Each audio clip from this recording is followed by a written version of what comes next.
Hello and welcome back to another episode of Only a Bag, an Italy travel podcast. I'm Nathaniel Meldor. And I'm Darcy Melton. And today we're going to be talking about the Cilento Coast, which is a fantastic alternative to the Amalfi Coast. Yeah, and it is quite near to where we live and very dear to our hearts. So we're going to, just make it feel good. Inflate its ego a little bit in this episode. And we're going to talk about it specifically because a lot of people don't know about it. And it's a giant coastline and it's beautiful, so you should all know about it. It's also fantastic. We talked in the last episode, 2 episodes ago, we talked about over-tourism, which we touched briefly on in the last episode, which is more about headlines, and our 100th episode, actually. So this is 101. And one of the things we wanted to do is also start kind of creating some alternatives for those of you who are aware of over-tourism and who do still want to visit Italy, but maybe don't want to visit the places that everyone is visiting. And we're actually going to, speaking of Amalfi Coast, we're going to Positano tomorrow. Speaking of over-tourism, We're going to participate in that. Absolutely. And part of it is because our an episode for next week, we want to talk about Positano and the other half of the Amalfi Coast, from Amalfi basically to Positano, what to expect, how to get there, etc., etc. But for this week, we're going to focus on the Cilento Coast. Yeah, absolutely. And before we get into it, we want to thank everybody who has been following us. And if you enjoyed this, you can follow us on Apple Podcasts and Spotify. You can also review us if you enjoyed this podcast. And you can reach out to us if you have any questions, concerns, particularly questions about your upcoming trip or anything like that. Or if we've said something wrong on the podcast, you can comment to us on Instagram. You can send us a message at Only a Bag Podcast. We're also on Blue Sky at Only a Bag.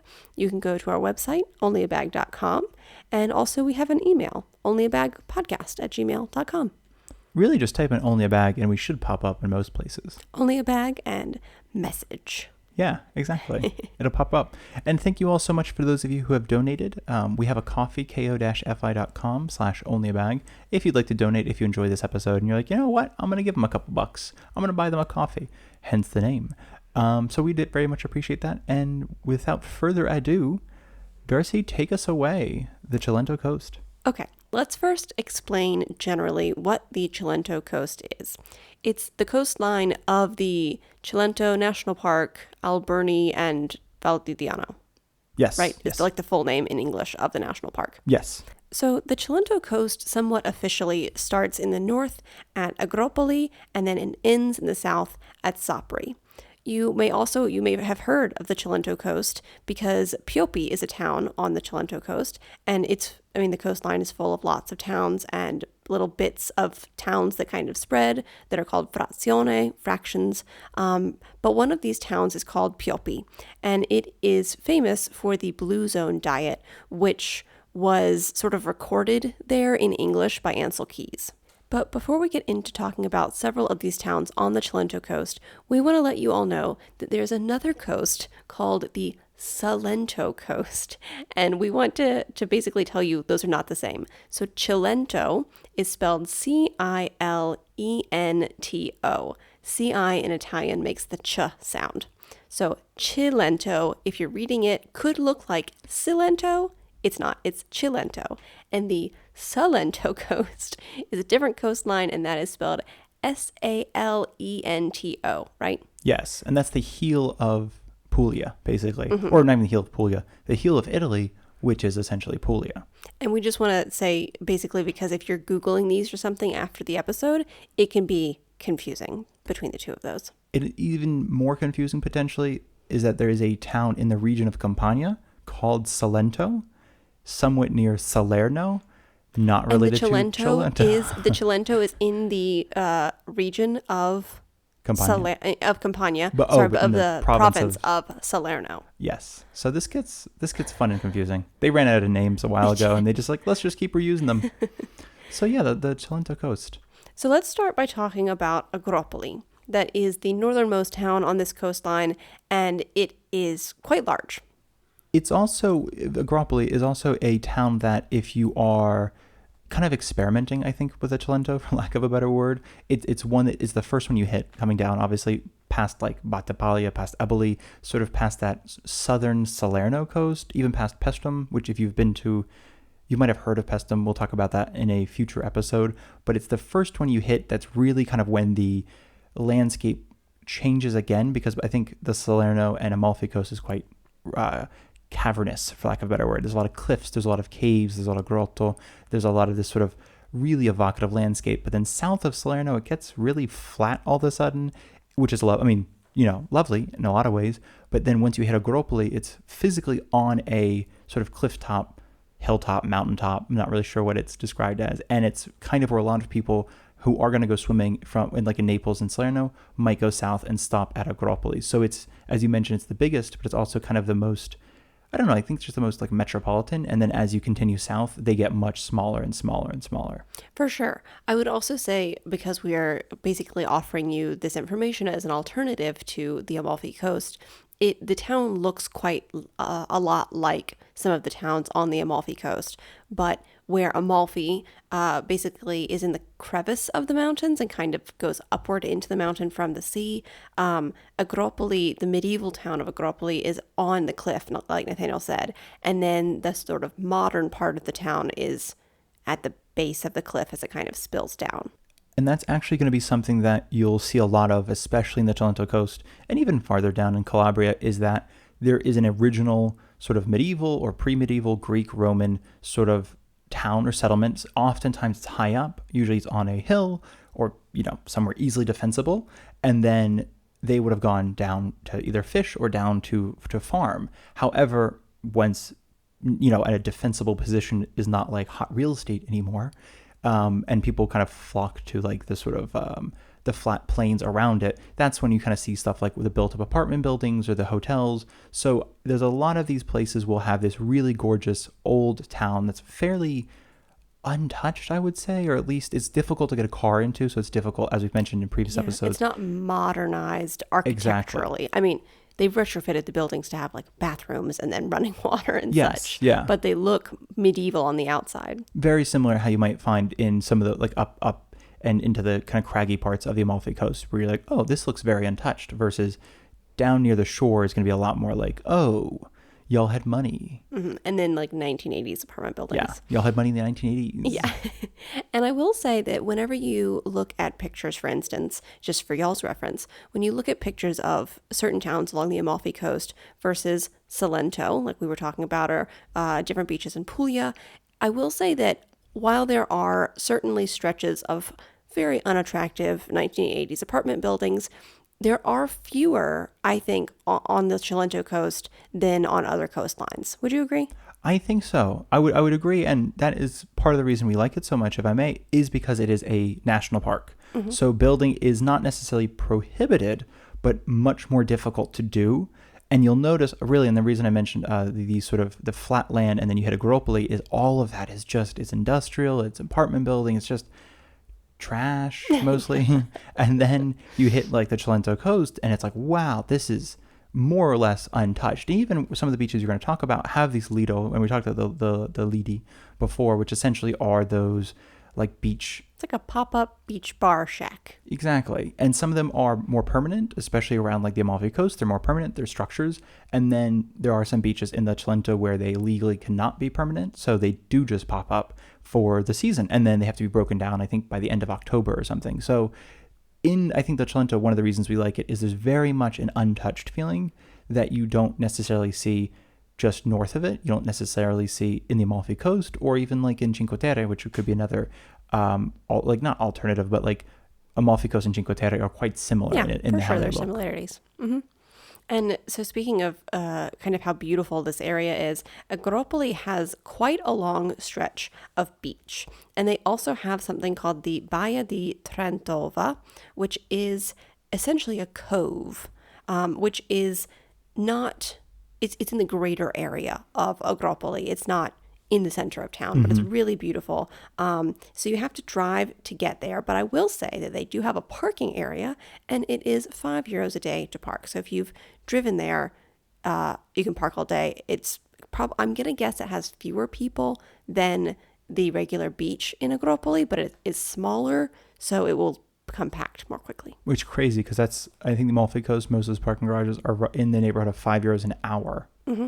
Oh, y'all, the Cilento Coast is so much cheaper, so much more affordable than the Amalfi Coast.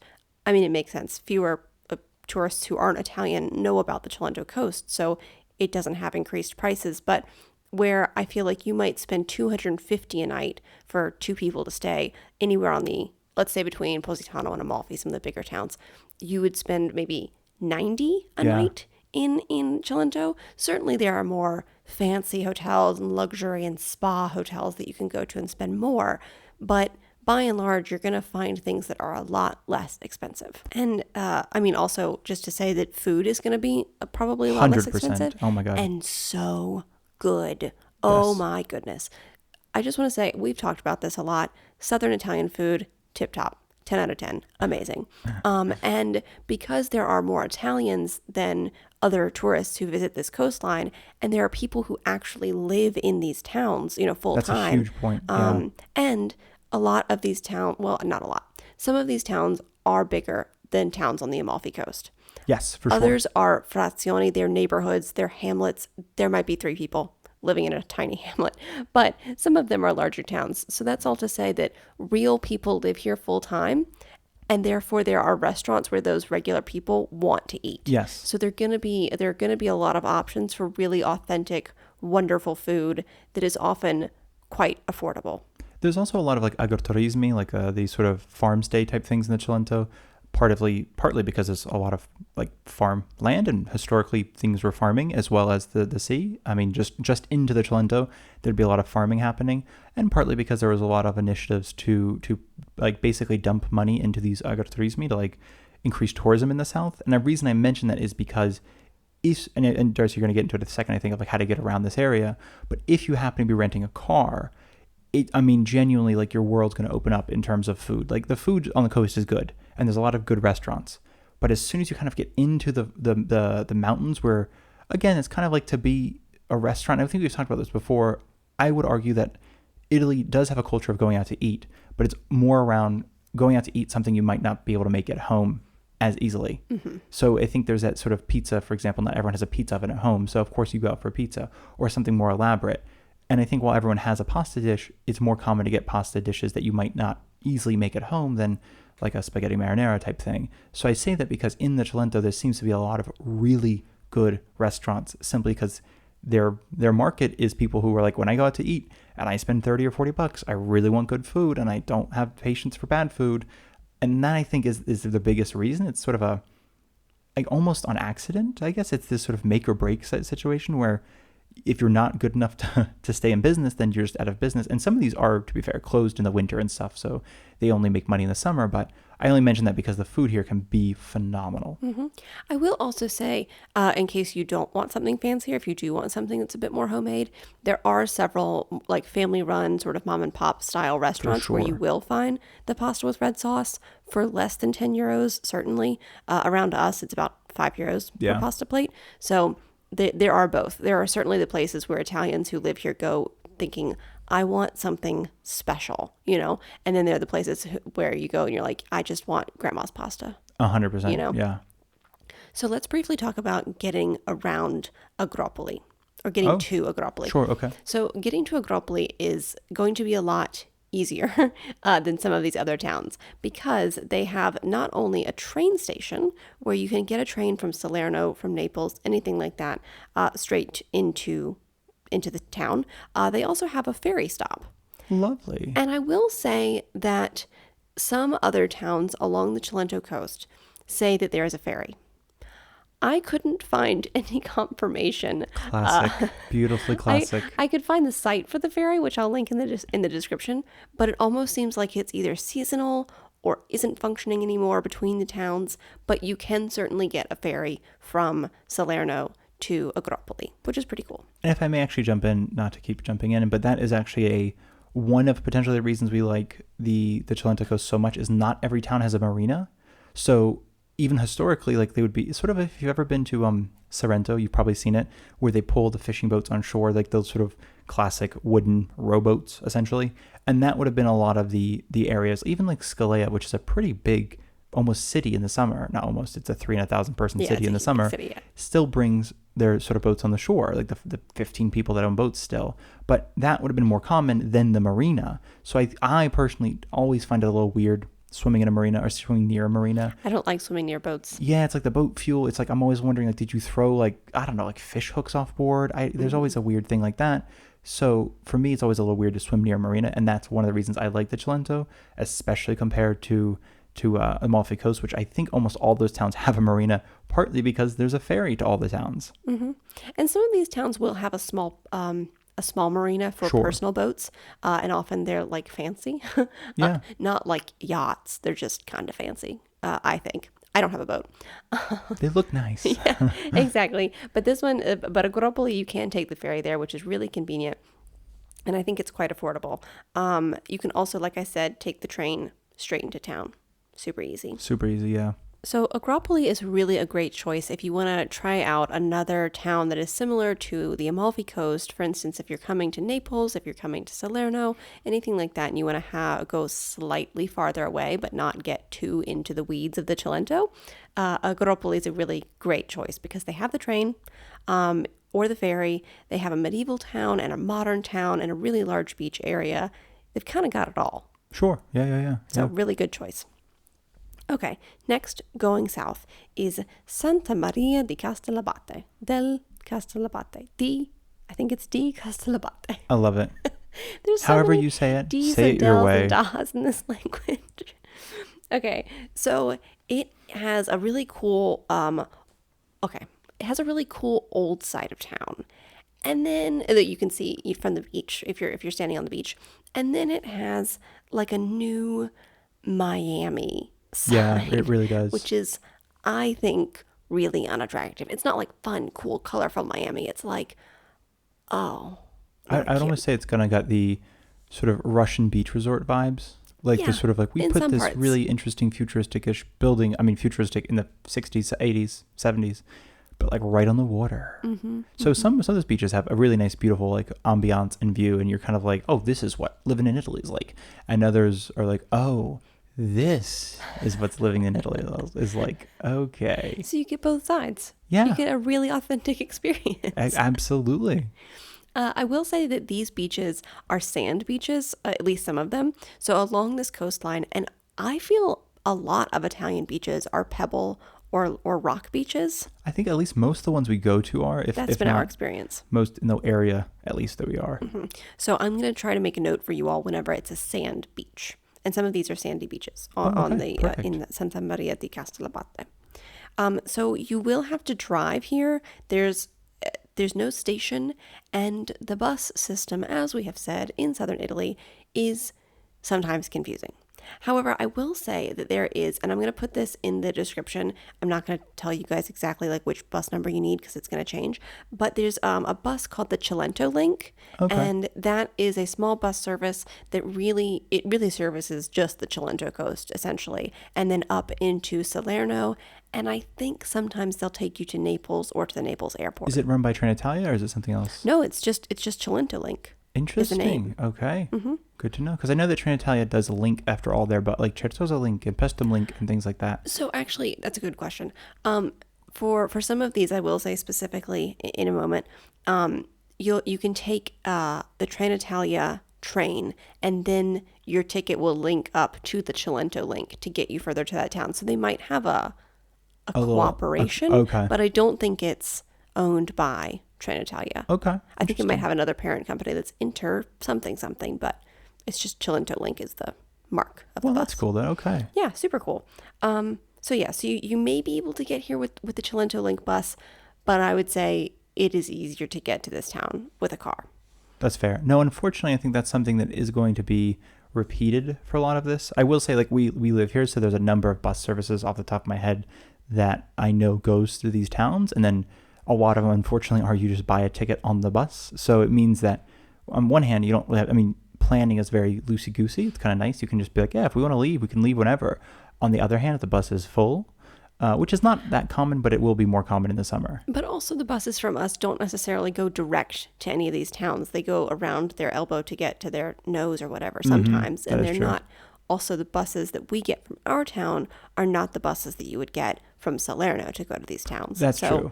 There's interconnecting webs that sometimes don't connect all the way. Yeah, there's a lot of failure to connect. And I will say, if I may, this might be even a good place to put this in.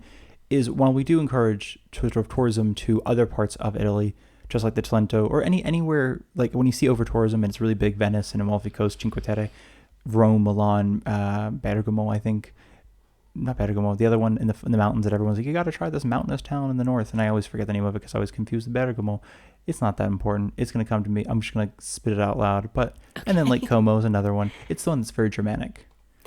Bolzano. There we go. When you said Germanic, that sparked something in my brain. Thank you. So Bolzano. And I will say the difficulty, and even like all of Tuscany, arguably, they are used to tourism, so they have a lot of the infrastructure in place. And when I say used to tourism, I mean... Tuscany has incredible public transportation. It does. And they have almost... It's like they know what Americans want. And I say that, too, because I think this is something I actually just read it this morning. It was like a Virginia Quarterly Review article about the €1 house. And something that she was, sort of joking about is that, this villa they stayed in Tuscany was the perfect blend of sort of Italian traditionalism in the sense of like they had the vines and they had the terracotta, and then the sort of Americanisms where all the rooms had air conditioning, each room had an ensuite bathroom, or each bedroom had an ensuite bathroom that was giant, and things that aren't that typical in Italy or historically in Italy. So I do say that in the sense that in the Cilento there's almost a different level of quality to expect, if that makes sense. Like, and I say that too because it's like if you could kind of just like if you take a couple of steps down mentally on what to expect, then it really kind of reframe like I'm just going to go there as if I'm any old tourist. Because I will say a lot of Italians, I find, tend to have a much greater threshold for what they consider like part of the tourism experience, if that makes sense. Like I think like as an American, we'd expect like, I expect the hotel to be a certain way. I expect the food to be a certain way. I expect the transportation to be a certain way. But then here it's kind of like, I mean, there's a room, it's fine. Like the bathroom's down the hall, but there's a room I can sleep in. I would say the bathrooms will usually be connected to your rooms, but the shower stall will be like a space station bathroom. Yes. It's tiny. Well, and the reason I even mention this, some of these places in the Cilento, it might be that there's a toilet connected to your room, but the shower is down the hall type of thing. Not always. And again, this will be listed. It's not like they're trying to trick you. It's just, it's a region that is getting more tourism for sure, but they are very unused to it. And they're very used to kind of, again, thinking about this in the sense of like in the 80s going to the beach, this would have just been like a bunch of people staying in the same building. But like, yeah, there's the sandy showers down the hall. There's a toilet if you need it in the middle of the night. There's no air conditioning, crack a window, just, you're at the beach. It's what a beach vacation is for a month. You're just going to be at the beach all day. Why would you need to be in your room? So I think there's a shift into, we also have to make these rooms look nice. But I will say, having looked at these towns today to refresh my memory, because I'm really bad at remembering names of towns and associating experiences with a name. So I went back through to refresh my mind, and I got recommended hotels. And I will say that I don't know if it's a recent change, but some of these places have really stepped up their game. And while they maybe lean into like a rustic aesthetic, there are several nice hotels in most of these towns that is really good to hear. That are affordable. Okay. You and I think, have certainly stayed in places like you're describing, but I do think I did see today availability in hotels that are they're certainly not luxurious, the ones I saw, but they are more what an American would expect on a quote unquote like Italian vacation. But I will say that, like I said, there are some luxury hotels. Those are going to be more expensive and more specific and fewer and farther in between. But yeah. Because also some have pools and stuff. I mean, like, I think there's one that was like a infinity pool that we saw. I mean, so some are very nice, to be very clear, in case I just meant more the sense of, there is still a shift happening, and part of it is transportation, part of it is just, I mean, again, even the food I think is amazing here. And I think a big thing of why some people find it, I think a lot of Italians might find a lot of the Amalfi Coast food inauthentic is because it is for a tourist's palate, not for an Italian's palate. So in the South, it tends to be more for an Italian's palate. So you might say like, oh, this is really interesting. Like, I didn't realize they eat liver here, but it's like, yeah, that's just a traditional dish, liver and whatever. I think that's just a dish from across the valley. I don't know if it's that was a really specific, unappetizing one you chose. Well, it is. I know, but it's like, I think it's like there's an idea like, oh, it's all going to be like spaghetti and this. And I'm like, no, sometimes it's like just because they, traditionally didn't have much. They were just like, yeah, we put all the stuff we had in a bowl. Sometimes it's pasta with paprika sauce. Yeah, that's which phenomenal. I didn't think was a thing, but is delicious. It's really good. So I apologize. I'm going off topic. Yes, back to Santa Maria di Castellabate. Castellabate. Basically, the last thing I want to say on this town is that it is really genuinely beautiful. And although you have to get there by car, it's not very far from Salerno or Naples. And it has a very lovely, genuinely authentic, lovely town. And it's the part that isn't 1980s is really beautiful and just kind of nice to wander around. So really, really lovely town. I'd almost say, like you said with Agropoli, that one visually would be the closest, I think, to the Amalfi Coast, just in terms of also color palette. You know, paint like the painted walls, the color palette of the walls and stuff have that sort of pastel yellows and reds and it's not blues, I guess, but they have a certain color palette. Yeah, pastels. Warm pastels. That's very evocative. Yeah. So let's move farther south to Piopi. Yes. Which is very fun to say. It really is. And I think does it mean pines? I would believe it. I have no idea. Don't quote me on that, y'all, but I think it means some sort of tree. Okay. So, like we said before, this is where Ansel Keys. Ansel Keys. I was going to call him Allen Guinness. One of the two. Ansel Keys essentially wrote down in English, chronicled, categorized. What's the word? Yeah, I guess it just recorded. The Blue Zone diet. And it is a teeny tiny, I wrote in capital letters in my notes, tiny town. But speaking of hotels, remarkably has like 3 hotels. Yeah. I think like 50 people live there. It's one of those ones that it's very small. It's like, I will actually even mention a lot of these towns, Piopi being one of them, is kind of like, I don't know, it's like the single street town. What do they call it? Like when there's one street that just runs through the town type thing. I know what you're talking about, but I don't know. And I know there's a name for it, like a pass-through town or a street town or something.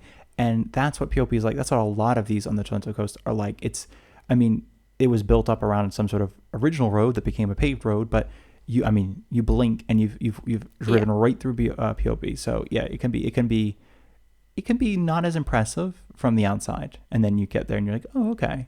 It's still very cute though. Oh, super cute. Yeah. And if you want to stay, like have a vacation in a tiny, tiny town, it's a great place to do it. And likewise, if you have a car, if you're doing a little road trip through the Cilento Coast, it's a super cool place to stop in, particularly because it was the place where that diet was recorded. Yeah. It's quite neat. Yeah. So it's so small that's all the notes I have on it. That one's a great one though, just to look up photos and kind of vibe it from photos. Because again, it's when we say small, it's really quite small. It's not like, oh, go have a. I mean, it's also even like we drove through once, and it felt a little bit stressful in terms of even if you stayed there, to literally walk through, because you're just like, oh, the only place to walk through is the road through town. So it's. And while it's famous for the diet, I didn't look this up, but I don't know how many restaurants exist in this town. Great question. Maybe 1 or 2, I would say. It is kind of an Italian thing for certain hotels to have a restaurant attached. No guarantee on how good that food's going to be, but if you are staying there and you absolutely need to eat, that might be an option. It's just a warning because it is really so small that I don't know that they could sustain a regular restaurant. Yeah. Okay, moving further south still, Palinuro. Okay, here we are. Palinuro has a train station. That's amazing. I know. So this is one of the ones, like I said, you can take the regional train from Salerno, for instance, and get off. This is going to be all in the description, but I just want to let you know. So you're going to get off in a town that is not Palinuro. The beautiful start. I love this. I think there's a town actually built up around the station, but I don't know that the station is actually in an official town. I get that. So the station where you'll get off is called Pisciotta Palinuro. Okay. It's like the in-between 2 towns. Well, Pisciotta is a place. So I'm wondering if, But I think it's outside of Pisciotta. And outside of Palinuro, Exactly. I guess. Okay. And there you will pick up the Cilento link. It takes 9 minutes to get to Palinuro from the station. So between 9 minutes and an hour and a half, depending on who's driving, the traffic. Could be 1 minute, depending on the bus driver. Honestly, yeah. He's like, I got to make time.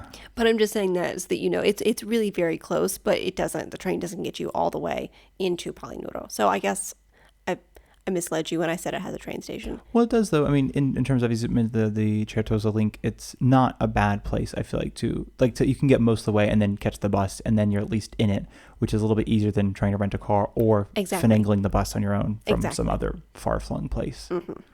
And you probably won't need a city bus inside of Palinuro. It's a fairly large town, small city, but they do have a city bus if you need it. That's insane. Do they really? Yeah. Oh my God. It must be like one guy just driving around in circles. I know. It has like 4 or 5 stops around town. That's amazing. Yeah, it's pretty cool. I had no idea it was big enough to sustain that. Mm-hmm. So I will warn you all that it is more new looking than some of the other towns we've talked about. Yeah. It's not unattractive, but it's new looking. It's an interesting location too. It's kind of right on not even a peninsula. I guess it's a peninsula technically, but it's an interesting. It's like on a cove near a peninsula. There's beaches on both sides. I mean, if you Google map it, you can get a better description than whatever I'm trying to come up with. But I mentioned that because it is a kind of an interestingly. I talked about, I think before, like the caves and stuff like that of the Amalfi, and this is especially in this area. There's a lot of caves, and you can kind of take boat tours, and you can. I mean, if you're renting like a kayak or a paddle board, you can go discover these on your own. You can just kind of go popping into different holes in the side of the cliff and hope for the best, I guess. Yeah, it's really cool. So they have it's in Capri is the blue grotto, the blue cave. And in Palinuro there is also something called the Grotta Azzurra, and it's really beautiful. And like Nathaniel said, copycats, I love it. They're like, it's a cave and there's blue water there. What do we call it? Yeah. Well, they're probably like, that Capri one is getting really famous. We need to change our name. We need to have our own. Yeah. But you can take boat tours, like Nathaniel said. There's actually a really cool one that's like 2.5 hours, so it's pretty long. But they stop at like 2 different beaches for 20 minutes for you to go take a dip in the water, and then they also, this tour and others will pass by or go through into the Blue Grotto, and then there's like a famous outcropping of rocks and a natural arch made of rocks. So they'll take you by all those sites. It seems really cool, and it's only like 35 euros per person. It's not bad at all, actually. I know. So for like the same price that we're going to be taking the ferry from Salerno to Positano tomorrow, and then back again, I guess, is round trip. But this is round trip. Oh, okay. So yeah, so you get, basically we're paying, what is it, 34 euros? 34 euros per person round trip from Salerno to Palinuro. Positano. Sorry, they all start with POs. From Salerno to Positano, which is on the Amalfi Coast. We're doing that tomorrow. That's 34 euros per person. And this sightseeing tour in Palinuro on the Cilento Coast is 35 euros, and you get to go swimming in like 2 different like tiny beaches and see the Blue Grotto. It's just really cool. That's kind of fascinating, though. That's really cool that they have that. I know.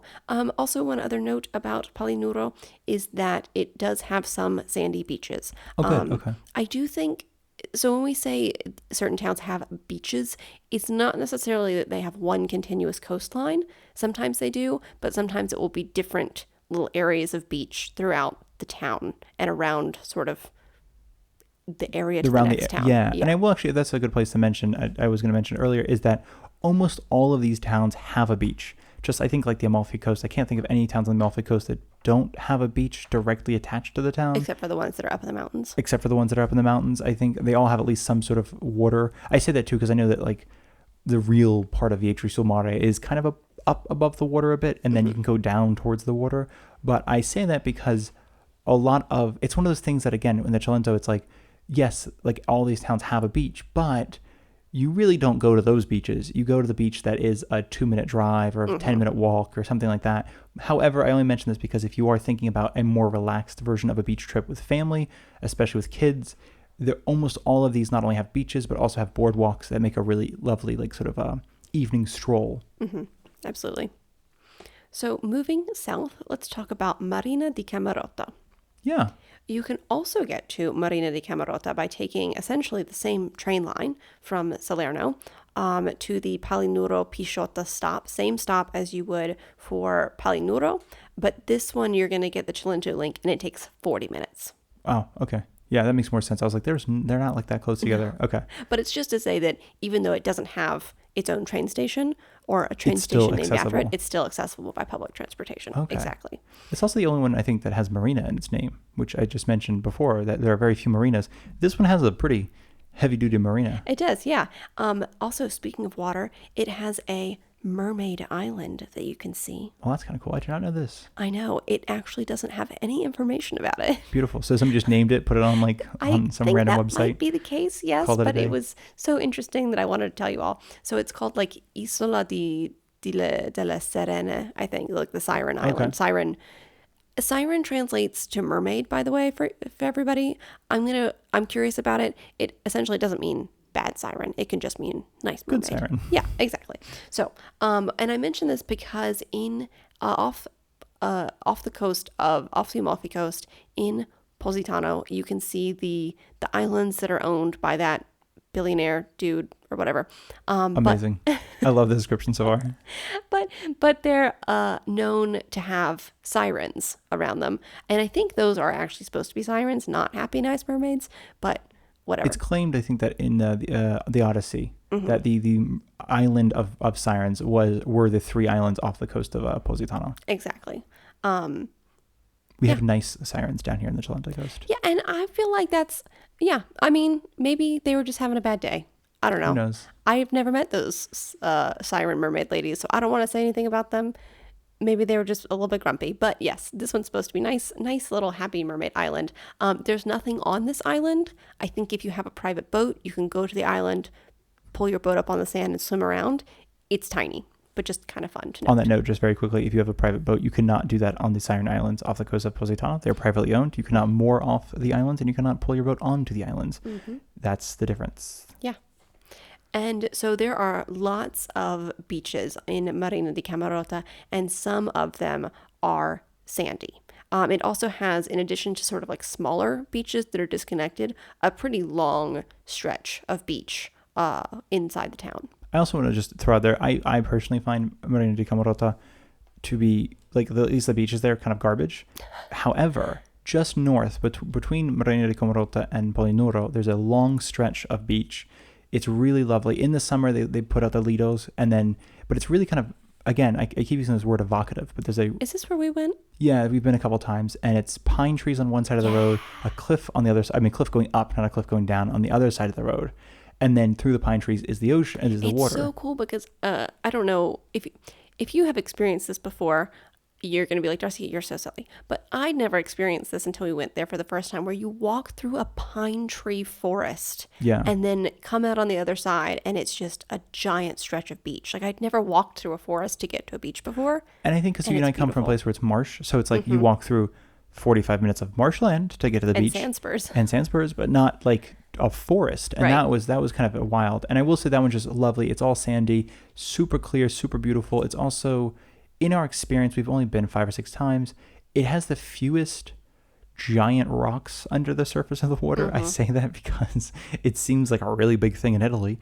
No, but it's really, like, again, we come from Savannah. We've mentioned this before. The beach there is not what I would consider nice, but it's very sandy and very throwing shade. I am. It's a sloping beach, and there's no rocks anywhere near it, and it's kind of at the end of a marsh, basically. So it's a very different geographical look. This almost feels like Maine or something, honestly, like around us, where it's like there are giant boulders in the water that you might be 30 or 40 feet out in the water and you're standing up on a boulder kind of thing. Which freaks me out. Yeah, it's kind of wild. But I only mention that too because that is kind of nice where you can really swim and not feel like, oh, I'm going to hit like a shelf all of a sudden. But because some of those other beaches, even the ones that we like, can be a little bit like, oh, I just hit like just weird boulders out here, and I don't know, they're a little strange. But however, we that one's beautiful because it's just sandy and it's untouched. I mean, not untouched, but it's to left and right. It's just completely empty. And like you're saying, so that area is not built up with buildings. Like, it's just nature and cliffs and forest all around you. It's incredible. I mean, and apart from these Lido during the summer, I mean, which is, they're not that bad, to be honest. We've been a few times in, I think, May. They're not out yet, or June, early June, late May. They're not out yet. And then end of October is when everybody's gone. And I mean, it's just so gorgeous because you're just this like completely untouched part of the coastline. It's amazing. Also near Marina di Camerota is the Cala Bianca. Yeah. Which is like a little small beach cove, would you say? It's kind of like a famous-ish again here, not famous-ish like in the world. But yeah, it's a little cove. It's just a beautiful white beach. It's like rock, but gorgeous blue water, and it's one of those ones though that is famous and popular. So it's very much like you're encouraged to get like park your car at 7 a.m. Start walking. It's a 20 or 30 minute walk from where you park the car, and then then you can go swimming. Yeah, and it's a very, I mean, it's surrounded by mountains, so it physically is a very limited space. So if it's full, it's full. You packed like sardines potentially. So you can drive there. It's about a 30-minute drive from Marina di Camerota, and it's an hour and a half walking hike from Marina di Camerota to this Cala Bianca. That's incredible. But however, I will say too, if you have a boat, or if you rented a boat, or if you are renting a boat service, like a taxi kind of boat service, it seems to be what a lot of people do. We've noticed that too. I mean, man, it's like a boat investment is way more worth it here than a car investment because, I mean, not really because you can't go to the grocery store with a boat, but you can go to these hidden beaches everywhere if you had just some sort of water transportation. Yeah, exactly. And speaking of hidden beaches, I want to start talking about Scario, which we have been to many times because often your mom drives us to the beach and that's like her favorite beach. It is. So we have very little choice in this. She's like, I'm driving and we're going to the beach I want to go to. Yeah, which is fine because then we get to go to the beach. Yeah. So Scario has a couple of different beaches. There is one that you can hike to.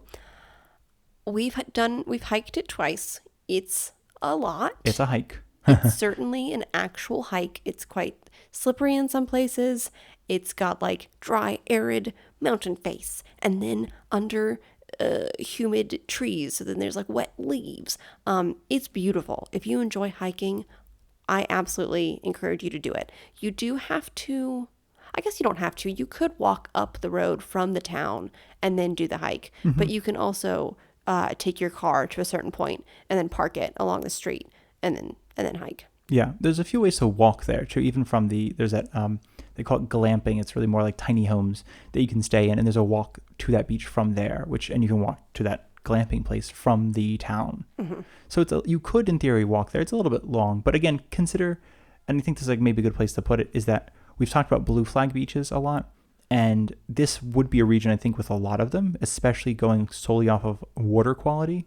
Really, I mean, just really pure sort of ocean water. It's not a lot of pollutants. However, one of the defining factors of a blue flag beach is its proximity to services.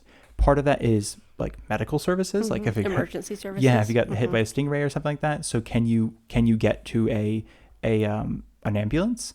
And then the other part is genuinely just showers, changing rooms, food, things like that. And again, because this is even this beach that we have to hike to, not only is there really no way to build infrastructure, it is protected.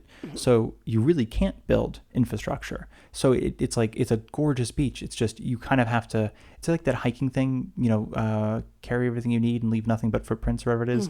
But that's the kind of like, every time we go, it's like, you got the umbrella, you got the snacks, you got the lunch, you got this, you got the 18 bags. And then there's that little, it's a staircase, and I'm putting air quotes around this, down to the beach. And it's nothing but rotting wood and just nails sticking everywhere. It's like someone thought about a staircase. Yeah. They put it in like 25 years ago. Or 100 years ago. Could be 100 years ago. And it's also, again, the thing is, it's quite popular, like especially in the height of summer.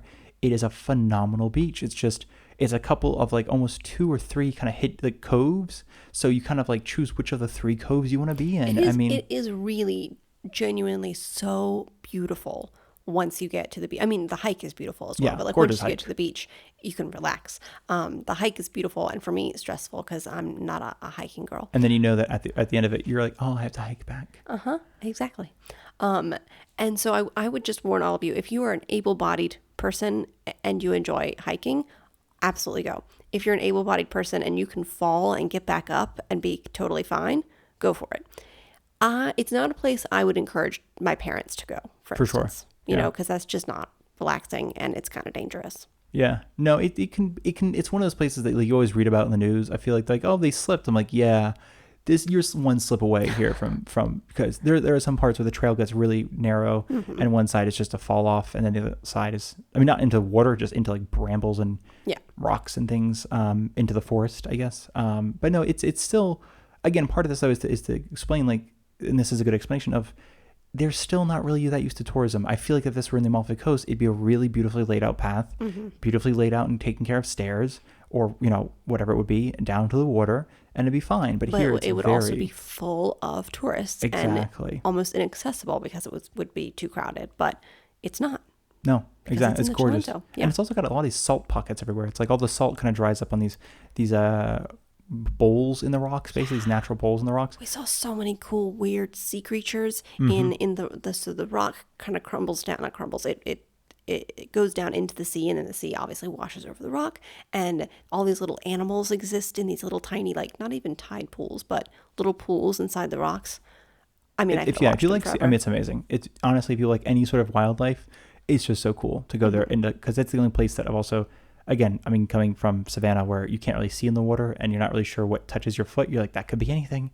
But here it's just like you go in the water, fish start coming around you. You can go swim with the fish. There's other weird things swimming around. There's like other weird things. Well, it's like, I don't know, like an eel. I don't know what it is. Like, I think there's in Scario properly, like in the actual town, there's a little. Some people love it. I don't like it. It's a very calm beach, beautifully calm. It's quite protected. So like, it's never. There's no. I mean, obviously, there's no real waves in the Mediterranean anyway. But it's a very placid sort of swim. Great if you just want to float. I think sea creatures love it. I mean, we see little octopuses, sea urchins, little crabs, little eels, all sorts of things in the rocks and stuff kind of come out, and then, dip back in. And then there's this weird little, not weird, it makes perfect sense, but there's little beds of seaweed. And you just know that like Nemo and his dad are hanging out in there. And you're just like, I don't want to go in there. It's interesting how different, I mean, they're very close together, but the beach we were just talking about that is a hike away is really not very far from the beach Nathaniel's talking about. So the beach Nathaniel's talking about is easily walkable from Scario. It's in the town. Yeah. But the sea creatures are different, like you're saying. And also, there are like those pockets of seaweed on the little rocks, and they freak me out because I don't like things touching me in the water. Percy hates this beach, to be very clear. I do, but I love that it exists. Yeah. And there are really cool animals there. The other thing about that beach is that it's it's not very deep. The part where you can it's quite sit, shallow. so it can fill up quite quickly, and you don't really have a lot of room between. Oh, I see what you're saying. Yes. Between like the rock behind you and where the ocean water begins. starts, Yeah. the shoreline. Yeah, there's very little room. The shoreline is honestly like 6 feet in some parts between the rock behind you and the water. No, I think, man, it's also quite shallow though out. It's not a. There's not a steep drop off once you're in the water. A lot of the coastline, just like in Italy, I would say, because even the Amalfi Coast is like this.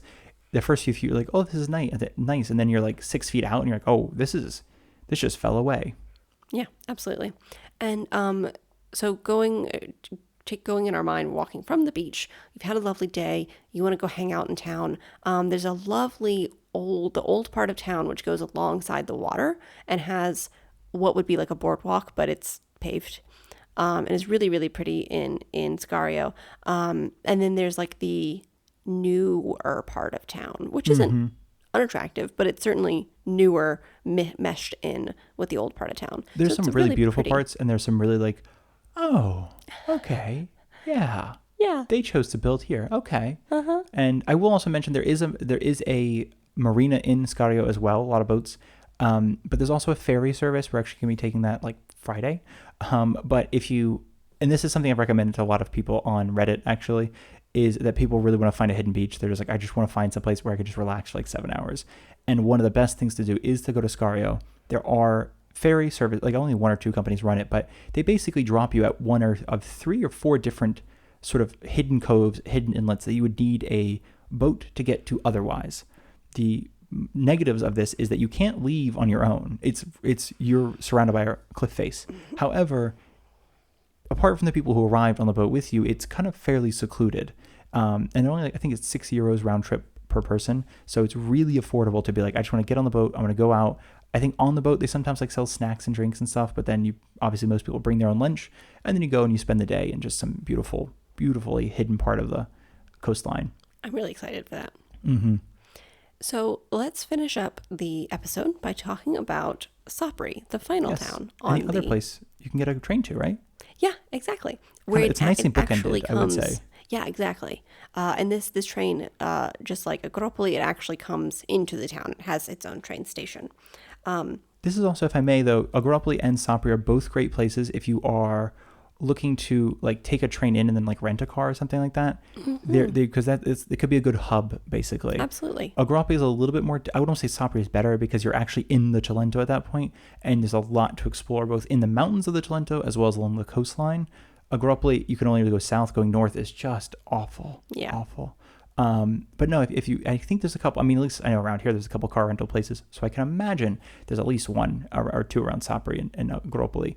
But that is a good option. Again, if you're thinking about, I want to see part of Italy that like is just super untalked about outside of Italy, this would be an option.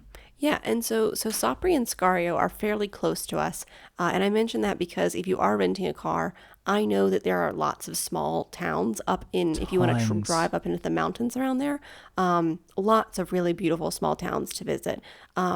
Small that are tiny hamlets, but also small where you might want to go get a really nice dinner or just try out, what seeing an authentic, regular lived in non-touristy town in southern Italy would look like. It's also actually a great thing that I've recommended to at least one person, but they were looking for something that was basically they wanted to swim in the day and then not be super hot at night because like I can't really deal with these really hot, humid nights. And I was like, I'm not trying to be, I really feel like a broken record when I'm on Reddit because I'm like, oh, the Cilento Coast.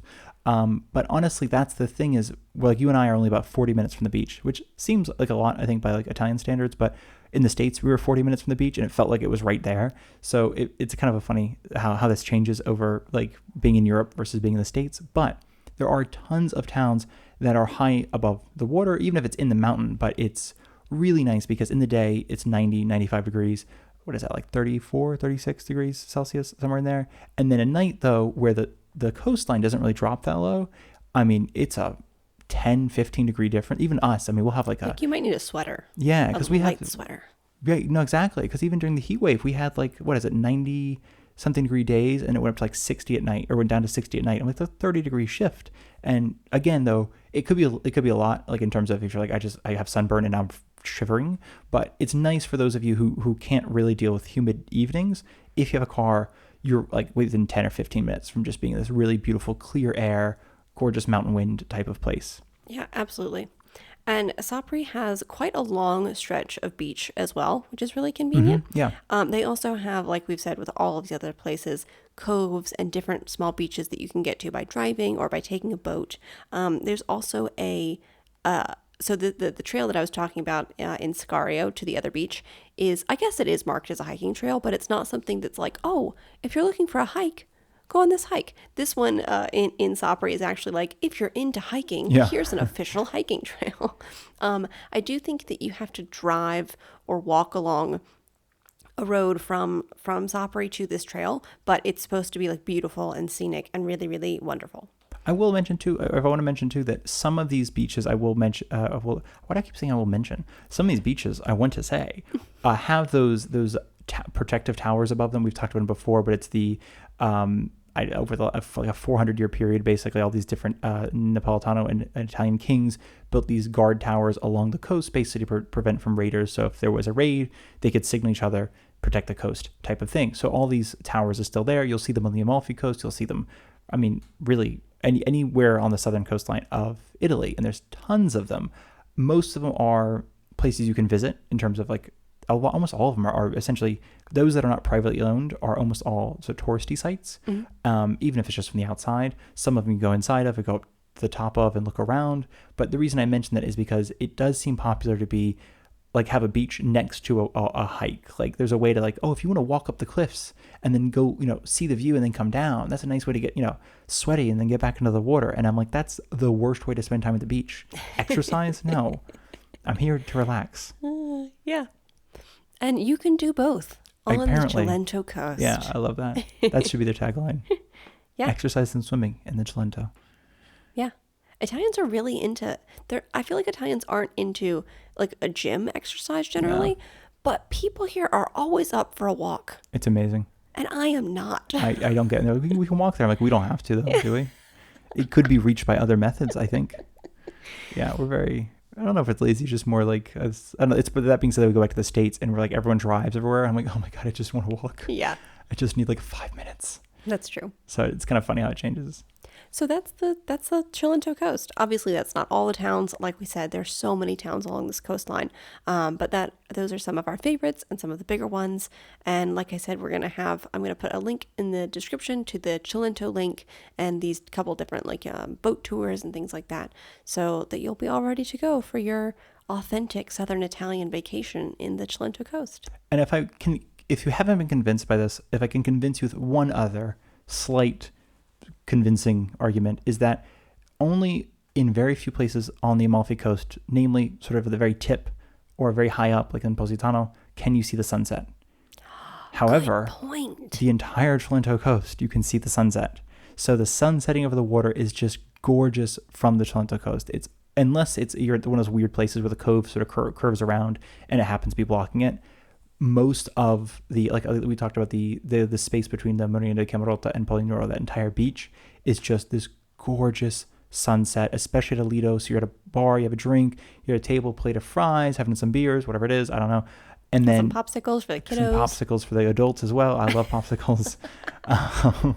And no, it's just, and then you get this just gorgeous sunset, and it's really, I mean, it's unparalleled in terms of sort of ambiance and mood. And I think the biggest things every time we go visit the Amalfi Coast, it's just kind of a bummer as soon as it hits like 7 o'clock, 8 o'clock. We're like, oh, it's just all in shadow. You have to go find, you just have to go find the sunset, and it's not the same because it's, especially if you're staying in the Cilento Coast, a lot of these apartments and apartments, I was thinking we live in an apartment, but hotel rooms and things like that will have a view of the sunset. Mm-hmm. That's obviously a big selling point. So it's just nice. I would say that it is just really nice because it's a different, much more relaxing feel than, and again, it doesn't have that same hectic energy the Amalfi Coast has. It also doesn't, and then this is my last thing, the Amalfi Coast is very much one way in, one way out. It's just one road.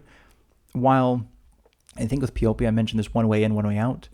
A lot of these like Sapri, Palinuro, Agropoli, Scario have multiple ways in and out. Mm-hmm. So you're not like reliant on one bus or one form of transportation, or if there's an accident on that road, you're not getting out. It's just, there's a lot of ways in and out, which does make it a little bit more, connected. Plus, we talked about in one of our previous episodes about the Amalfi Coast, how if you're renting a car, you have to be conscious of their rule about only driving on certain days. Like, it depends on how the numbers on your license plate. Yeah. Thank you. I'm like not saying this correctly, but you can't drive every day with your car. Even days, even license plate number. So if it's the 27th, you can only drive if your license plate ends in an odd number. Thank you. But on the Cilento Coast, there's not the same sort of traffic problem, so you can drive whenever you want. Absolutely. That's another great selling point. And I think if you guys are also interested, if I'm not wrong, we'd love to talk more about this. We're going to talk about the Cilento more, just kind of what to do while you're here. If it's not just beaches, there are some beautiful sites to visit and things to do. But we kind of wanted to start talking more about like these over touristed places, as well as obviously talk about like our off the beaten path in Rome and things like that. But we wanted to we realized with this sort of push of like, how can we combat over tourism? Because I don't think the answer, as we talked about, is simply not coming. It's, for sure, you can still come, just maybe don't go to the exact same place everyone else is going to, and potentially have a different experience instead. I also think you're going to have a better experience, at least in my mind, if you can get to places that aren't highly and overly touristed, because as we always say, businesses in areas that are highly touristed have to cater to tourists in order to stay in business. Absolutely. Which makes them less of their original state, less Italian in this case. Authentic, if you want to use that word. I feel like I use that word too much, but absolutely, it makes them less authentic. But they just have to be that way in order to survive. But when you can travel to places that aren't over touristed, you're going to get a more authentic experience and have something closer to the experience of the people who actually live in these places. 100%. So thank you, Darcy, for guiding us through the Cilento Coast towns. You're so welcome. We hope that you're back next week for when we do talk more about the Amalfi Coast. Oh my God, I love it.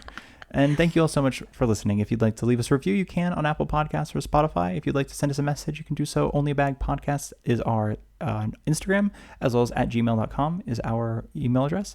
And then onlybag.com if you need any of this in article form. Darcy has been writing up some amazing articles on the Amalfi Coast, speaking of, and we'll be coming out with some articles on the Cilento Coast. If some of you find this interesting and you're like, wait, where do I stay? What do I do? How do I visit? What do I like? Tell me more. We will have tons of articles on that as well. So thank you all so much. Yeah, tanti abbracci.